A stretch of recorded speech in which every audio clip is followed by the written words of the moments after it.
for swimming high intensity interval training.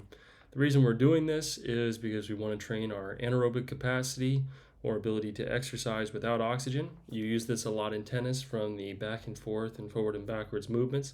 It's very intense, it's very fast, and we don't have enough time to recover during tennis points because we're having to constantly change directions. So we need to exercise and train this capacity. So starting off, we're going to be doing 50% intensity for 4 to 8 laps. Now, when I say 4 to 8 laps, it's not there and back. There is 1, back is 2. There is 3, back is 4, okay? And 50% intensity is something that you could keep up for a while. If I was going to swim a mile, this is about the pace I would go to, something comfortable and relatively easy.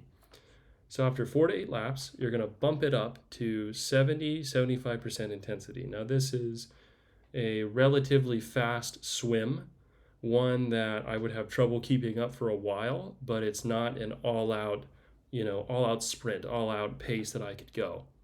So after 30 seconds, or I'm sorry, not 30 seconds, 1 to 2 laps of the pool. We're not using time because it's hard to keep track of time while you're in the pool. So after 1 to 2 laps of 70 to 75% intensity, we're going to bump it up to 85-90% intensity swimming. Now this is not quite an all-out sprint, but it's pretty close. It's almost going full out. And you're going to do that for 1 to 2 laps depending on your pace.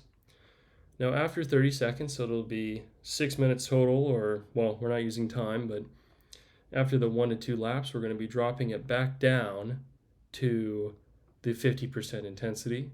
And the reason we want to do that instead of just stopping for 30 seconds is because we want our practice to be more intense than actual matches, to make us uber ready for the match, right? So 50% intensity for 1 to 2 laps, and after, depending on your speed, put it up to 70-75% for 1 to 2 laps, and then 85-90%, and we're going to cycle in between those 3 different intervals.